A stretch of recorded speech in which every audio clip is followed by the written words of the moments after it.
Next work हम करेंगे Urdu spring page 24 class में करेंगे, 25 एच वर्क में करेंगे।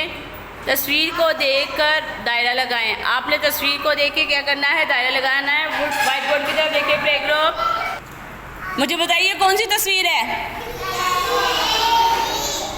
बिल्ली। बिल्ली को हम किससे पढ़ते हैं, ते से कि बे से?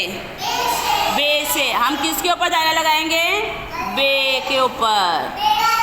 आप मुझे बताएंगे नेक्स्ट तस्वीर कौन सी है? आइस को उर्दू में हम क्या पढ़ेंगे? आँख। क्या पढ़ेंगे? आँख। हमने आँख बुक के ऊपर बे से पढ़ा है कि अलिफ मद्दा से पढ़ा है? अलिफ मद्दा से पढ़ा है। तो हम किसके ऊपर दायरा लगाएंगे? अलिफ मद्दा के ऊपर। अब नेक्स्ट बताएं मुझे, ये क्या है? टोकरी।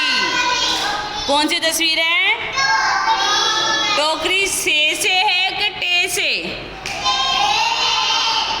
टे के।